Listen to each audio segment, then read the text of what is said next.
Here we go. Do it. Okay, cool. Here we go.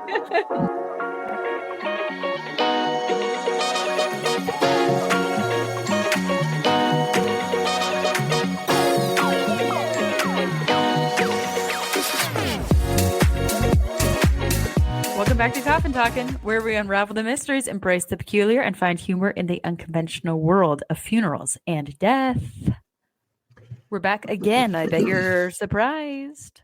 Surprise, Holly. Well, how are you? Good. I can't complain. I'm doing okay. Can't complain? What's new? No.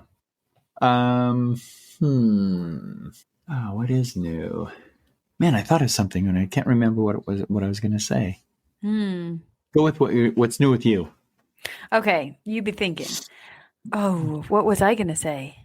I had just thought of something too. I even told you, okay, I'm ready. Oh, I remember. Okay.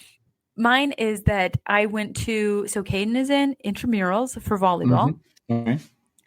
And he played a team this week. And everyone on his team, like they're all dads, they're all moms, they're busy people.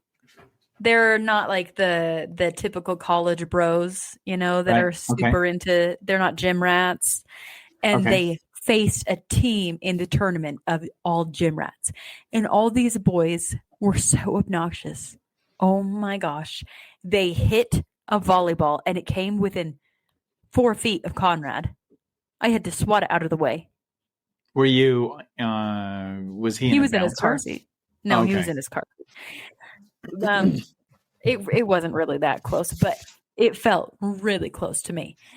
And they were so obnoxious the whole time, and they won. Caden's team won. Wow, good for him. Kicked him out of the tournament, and they were all really athletic and really, I don't know, into themselves, I guess. Yeah. So it was one of the most satisfying wins. Oh, good. So Caden's team advanced. Yes, they advanced. And they kicked out this stinky team. If you do say so yourself. Yeah. If I do say so myself. Did you yell at the team as the ball came closer and closer to Conrad? Well, so here's the thing. I had to act fast. So I swatted it out of the way, and then the guy comes running over, just kind of casual, like, and he just goes, "Oh, sorry." And I was like, "Yeah, I just have a baby." I did say that, and it was a little sassy because, the ball wasn't, if I hadn't intervened, it wasn't going to hit Conrad. Okay. But it still felt like it was close. Sure. Yeah. And of course it would, because it was close. You saw it. It was close. Yes. Oh, wait. Also, I have another thing. Yes. We went and saw Wicked this week. Wicked Part 2. I know you're not about it. Was it with the law group? Yes, it was with Caden's firm. They rented out a theater and did like the preview, the early showing. Okay. And you know what? The first one, I know you have your feelings about the first half. I thought the first half was spectacular. The second half, did it seem rushed? I'm sorry, I didn't love it. Was it 3 hours as well? It was 2 hours and 17 minutes. Oh, well, maybe it'll only take me 5 days to get through that one. It's looking up for you. Hey, Holly, it's going to be so much better. To pump this. Yeah. Yes. I did it. That's right. I think Lisa wants to go see it. Oh, she's over there shaking. She does not. There's no way.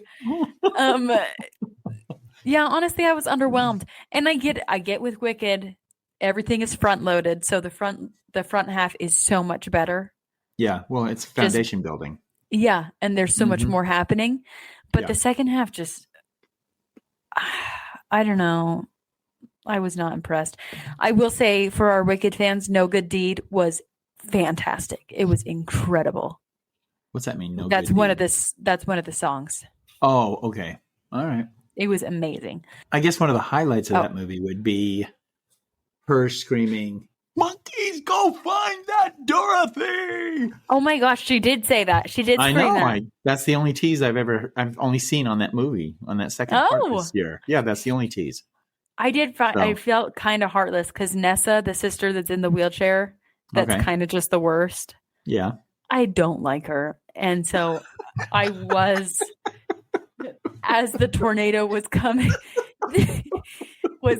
towards her, they made it very cinematic that she's like rolling down the street trying to look for Bach, and this tornado is coming towards her, and I did laugh, and I was happy that she was gone. She was swept up. She's so annoying. Yes. Did she die? She did die. She had the house fall on her. Are we breaking the? Are we saying too much about the movie for the Coffeners we're spoiling that might want to? Yes. Well, so if it's a spoiler for them, well, is that a spoiler? It's already part. It is. Caden just said it is. Oh. We realized that the spoiler and it's not in the original Wizard of Oz. So sorry about that. Mm-hmm. But anyways, did you remember your thing? No. I know that I've been another son in town. I know that I've been busy. What's that? Did your other son come into town? I think he is in town, but he won't be here until Wednesday, the day before Thanksgiving. He's staying with the in-laws. Okay, very nice. So you'll have some more family than usual on Thanksgiving. Yes, it'll be really nice to see them. Apparently, there's a turkey trot that's going on that we're a part of. Oh, right, you're trotting. That's right. That's right. You're gonna have to trot. I'm just walking fast with the strollers and with the babies. Yes. So we'll more like turkey strut. A strut. I like that. Thank you. Me too. Oh, and then we found ourselves finding our 1, 2. I think we've played 6 games of Abduction. A new game introduced to us by Caden and Holly. Oh my gosh. Yeah. Isn't that so fun? Aren't the cute little ducks? They are cute. They're so cute. So we played it with Scott. So it's been good. Good. It was fun. Yeah, it is fun. It's just enough strategy, just enough cute, and just enough that you can just keep talking with people. Abduction, for all of the Coffeners that want to see it or get it. It's basically just there's a UFO and you have all of these little plastic ducks. You have to make them go in certain patterns, orders in order to clear your cards. And basically, when they clear the card, they are abducted by a UFO. That's right. That's right. So I guess we're trying to get them abducted, huh? Yeah. So I just want you to know that the last game that we played, I scored 30 points. 30 points. 30 points. That's amazing. Which was far and above anyone else. Yeah, that's right. It's probably the only game. Truly. I know. Every game I play, I usually come in. What place, Holly? Last. Yes, that's right. That's why everyone likes to play games with me, because they know they're going to win. We just play for a good time. No pressure. And then when I only score 2 in a given round, everyone looks at me and says, that's kind of par for the course. Yeah. Anyway. Great. Well, then, anything else to add? You've gotten rain. We have had rain, which has been wonderful. Yes, that's your favorite time of year. It is. And hopefully during this podcast, you might hear, or during this episode, you might hear some thunder. And so that is fantastic if you do. We'll call that an added bonus. Oh, very nice. That's right. Yeah, thanks. Well, then let's get into it and let's be frank. All right. Thanks, Holly. So today I want to talk to you a little bit about what I saw the other day. And it reminded me, I didn't have this as a story listed for the book, but I figured I would share it while it was still fresh in my mind. So imagine, if you will, driving down the road, and to your right or to your left, doesn't matter, there is a huge waste management truck. And it's could be, we call them a dump truck, a garbage truck, something that goes through the neighborhood and picks up trash, the trash of other individuals. So with that picture in your mind, now imagine another one behind it being towed. So I'm thinking to myself, so which was the waste? Garbage truck is towing? The garbage truck is towing another garbage truck. Oh, my. So I'm thinking, which one is the trash? You see what I mean? And that's, that's the way my mind was playing. So, but anyway, it made me think of a young, not a young mother, but probably a mother, maybe 50 years old, that came into the mortuary one day, and she had mentioned that her son had passed away. And so again, anytime that we meet with somebody, we always start with getting vital statistic information. And then I like to just play this little exercise, and then just lay the pencil or pen down. And I just ask, can you tell me a little bit about your son? Mm-hmm. And a little bit of a choke up mode, where she ends up saying, well, I'll tell you, he has had a very rough life. And I said, oh, I'm sorry to hear that. But she went on to continue to say that from the time he was 10 years old, he was hooked on meth. 10 years old? 10 years old for 40 years. Well, not quite, because of the story. Keep going, because he passed away at age... No, I'm sorry. She was around 50. He had to have been around 35, 36. Wow. Is that right? 35, 50, 15 years, 16, 17, 18. So he was probably 33, maybe 32. Early 30s. And yeah. So she had mentioned that from the time he was 10, so that's roughly 22 years, he had had a drug issue or problem. And she got to the point where she was so concerned with him that she didn't know if he would ever become a productive member of society. And I think that's very true with a lot of parents when they start seeing their kids, as they start having either drug, alcohol, whatever issues, dependent issues. And so one day he came to her just crying. And he said, and she said that he came to, I'm saying it as she said it, he came to me and with just in a sobbing motion said, I need to get out of this rut.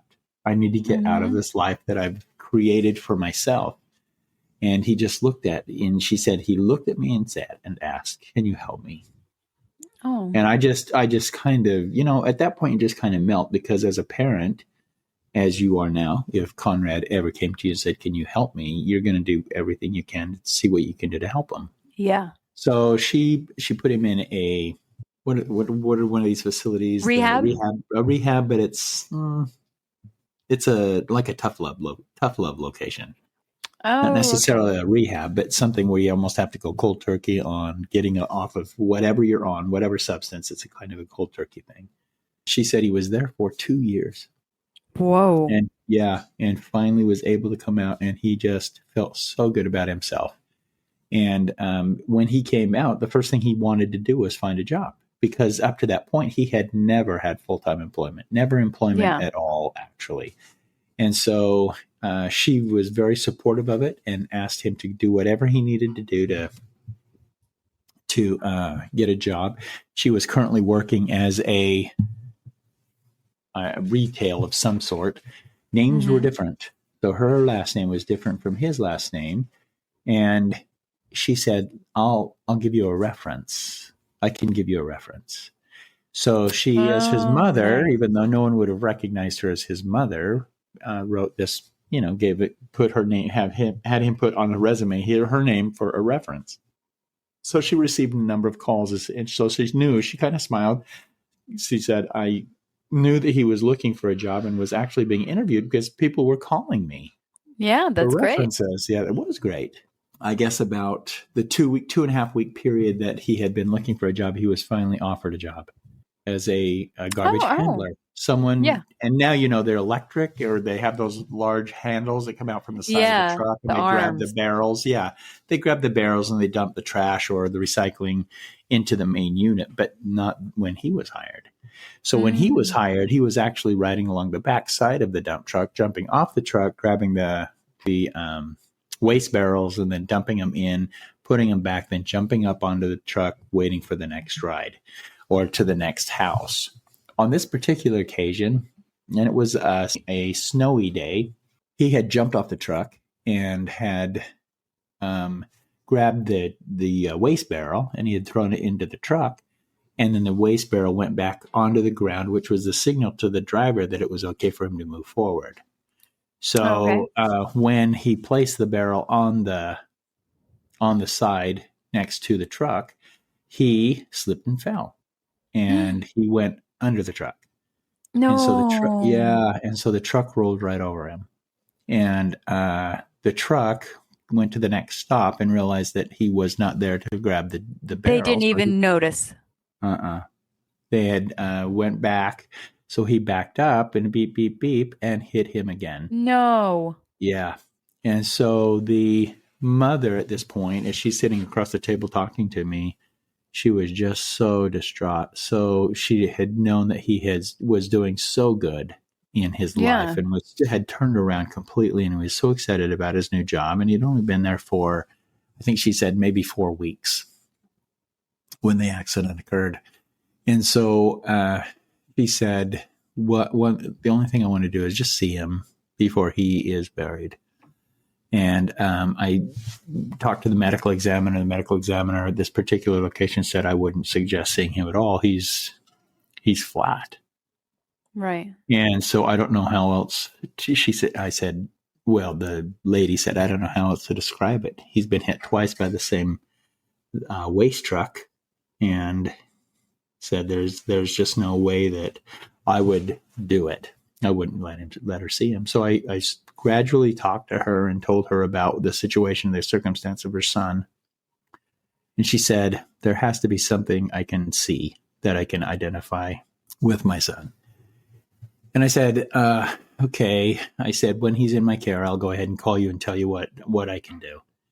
So lo and behold, that medical examiner was right. He was flat. He was so beat up that there was, and I couldn't see anything, but then that I could say that I could work on to actually make it feasible or good for the mother to see her son. When I looked at the hands, and the left hand was smashed as well, but the right hand seemed to be still in pretty good condition. So I called her and I said, I can't let you see him, but I will let you see his right hand. It is in pretty good condition. And she said, oh, okay, yeah, I would love to see it. And apparently there was some sort of a tattoo on the right hand that I didn't really pay attention to. And she said that he had just received a tattoo and that she would know that it was her son's hand. So when I had him all placed in the viewing room for her to come by and see him. And when she did arrive, I cautioned her to the fact about what she might see. And that's normal. I mean, anytime you have a viewing going on, you just want, and they aren't embalmed or you can't do anything, you just want them to be aware of what it is that is taking place. And so she walked in and you could just see how deflated she was and how deflated she became. Because this was her only son. And so I could audibly, or I could really hear the audible sound of the exhale. And then she goes, oh, and then she mentions his name. And she walks up to the table and she's looking at it, and she looks at his hand, and there's no tattoo on his hand.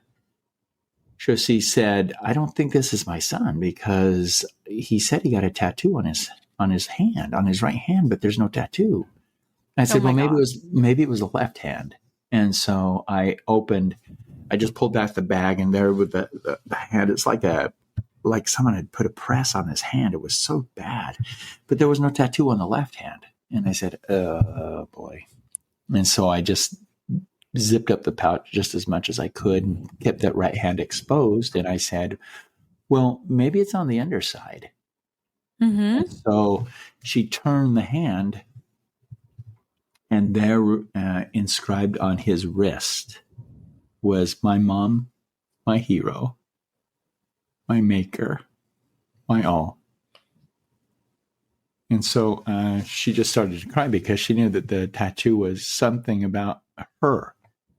Oh. And so here she is, just a couple of days ago, telling everything that she had been through with her son. And I guess that his way of saying thank you to his mother was by getting a tattoo that just expressed exactly how he felt about her. Oh, so she saw it, and then she just immediately began to sob. And No, who wouldn't? And I mean, even right now, I feel emotional even thinking about it. But I remember thinking her, and I just said to her, I said, I'm going to leave you for a few minutes. And she said, please don't. And so I just stood right there. And after about 10 minutes, she just extends her left hand and she's wanting me to hold her hand. So I held her hand. And so held her hand and then walked closer to her and then just kind of stood there. And and I don't know how I can describe it effectively or tell you exactly what was transpiring there between a mother and son, but there was definitely a feeling between a mother and her son, witnessing what was transpiring. It brought a tear to my eye, and then finally she was able to say goodbye, and she just said, "I love you, baby," and then walked out of the room. We placed him in a casket for the services to happen. And at the time that this occurred, let me just tell you, there was never any request for hair. Mm-hmm. There was never any request for fingerprints, because that's something fairly new, where you can do things with hair or fingerprints. But at that time, I was placing him in the casket, and the feeling, and then I heard a voice. The feeling was, give my mom some of me. And I just said to myself, what does that mean? What does that, I mean, seriously, what does that mean? And then the voice said, hair, print. And so I immediately grabbed some scissors, cut some of his hair, washed it out, of course, and then placed it in a baggie, and then a card with some fingerprints and from his right hand. And then I took just hurried and wrote on the back of the card exactly what the tattoo had said, and so that she could always remember that. And my gift to her, I guess towards the end when the services were over, was this little baggie with another baggie inside with some hair, and then this card with this little tattoo statement and these fingerprints. And I remembered looking at her, and she just looked at me and she just cried, and she just said, this is the best thing you could have done. And I just, I thought the best thing was to let you see him. But for her, that was something that could have easily been carried for years. And one of the greatest things is that we don't know why but now she has fingerprints that she could put on jewelry, that she could put on leather. She could have engraved anywhere, because they were nice, clear prints. And I just think even the hair, just something to remember your loved one by. I know that a lot of people think that that's probably wrong, or you shouldn't be doing that. But I'll tell you, it becomes a comforting moment for people. Yeah. To be able to have that lock of hair or fingerprints. So anyway, that is today's story. That is something that I hadn't thought about for a very long time. And then when I saw the two trucks being towed, one being towed by them, I just think, we have a story. I have a story about someone who actually worked on those years ago that lost his life doing something, trying to better himself. So, but he was doing the right thing. He was on the right track, and his mom knew it, and I knew it simply by the feelings I was feeling there. But sometimes you wonder, at least I do, and that's maybe because of the field I'm in, and I get to hear these stories, is that why?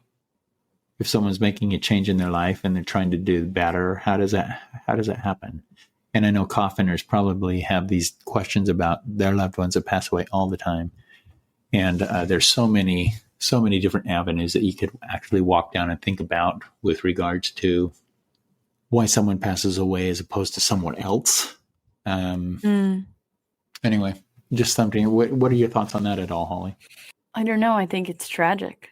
I was expecting you to, when you start by saying that he was a drug addict all his life, I was just expecting an overdose, sort of thing. And not like that would be less sad, but in a way it's it's weirdly comforting because it's expected Yeah. in some sort of It's his lifestyle. sick way, you know? Yeah. So it wouldn't be out of the blue, but when it's something like this where it's, he got his life back on track and then this is such a freak accident. Yeah. And that's exactly what it was. Right. And, he didn't suffer at all because of the first passing was directly over his shoulders and head. So there was it was immediate. It was immediate. Yeah. But, that's just awful. And I just put myself in that mother's shoes and how devastating that must have been. Yeah. Especially if she gave him a reference for that job. Yeah. I hope that she didn't think, that it was because of man, her. I'm the one that got him that job. Yeah. Yeah. No. Because that would be so hard.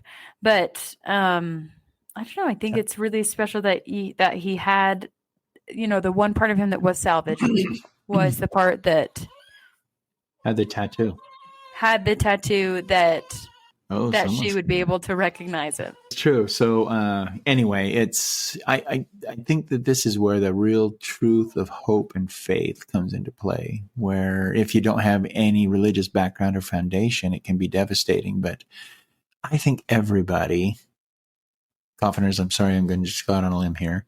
I'm thinking that everybody, when they experience the loss of a loved one, falls back on the love of a Savior, the faith that life goes on, and the hope that you see them again. I agree. So I think that is part of the reason why a lot of people connect with this podcast, because so many of the stories are evidence that life does continue. Yeah. And that that is not the ultimate end. And then, yes, I mean, you're completely right. If life continues, then how does it continue? Mm-hmm. Who do we have to think that it does continue? Yeah. Agreed. I think that that's a good thing to be thankful for as we go into Thanksgiving. Yeah. And just to be grateful for, I mean, it seems like this is a tragic story. But honestly, it is hopeful because he did get his life back. Mm-hmm. He did what he wanted to do. Yeah. Well, he made a complete change. I mean, he made a complete change. How could you not? People make conversion all the time. And then the reason they convert is because of the change in their makeup. They see in themselves. They can feel it. And they want and desire to make the change. And so I think that is truly a blessing for family that's left behind and something to remember. So yeah. Oh, geez. Well, anyway, that's a good story. Coffiner, sorry about the downer, but you know what? It's part of life, and accidents happen every day.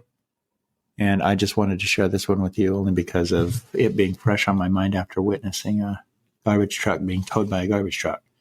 So on its way to be fixed. So that's what reminded me of this young man. He got fixed and was doing what he wanted to do. Yeah. He did. Good. Well, then we'll remember him. Thank and you. See you next week. I don't know. Yeah, that's a hard one to end on. So, that's a hard one to end on, but maybe just think of what you're grateful for. I mean, this is the week for it. So yeah, be grateful. And just always in whatever is maybe getting you down, there's hope that change is always possible. Yes, that's true. Yep. So, but you have to want to make the change. Just remember, yes, he approached his mother for the help. And sometimes you can approach God, you can approach the Savior, you can approach a family member, you can approach whoever you need, anyone that's willing to help you change. That's true. You're going to get help. That's who you need to be approaching. Yeah. All right. Okay. Well, then, that's a little easier to end on right there. Then that's right. We will see you next week. Thanks, Holly. Hey, listen, if Coffeners want to get in touch with us, how do they do it? They do it by emailing coffintalkingpodcast@gmail.com. Okay. You Thanks, can also Ollie. DM us on Instagram at Coffin Talking. If you have done that, I apologize. I deleted Instagram off my phone for my mental health reasons, but I go on occasionally on my desktop. I will change my password so I can log back into Coffin Talking Instagram and answer your DMs. Perfect. Thanks, Holly. Yep. See All right. you next week. Love you. Bye, Love you. Bye. Coffiners.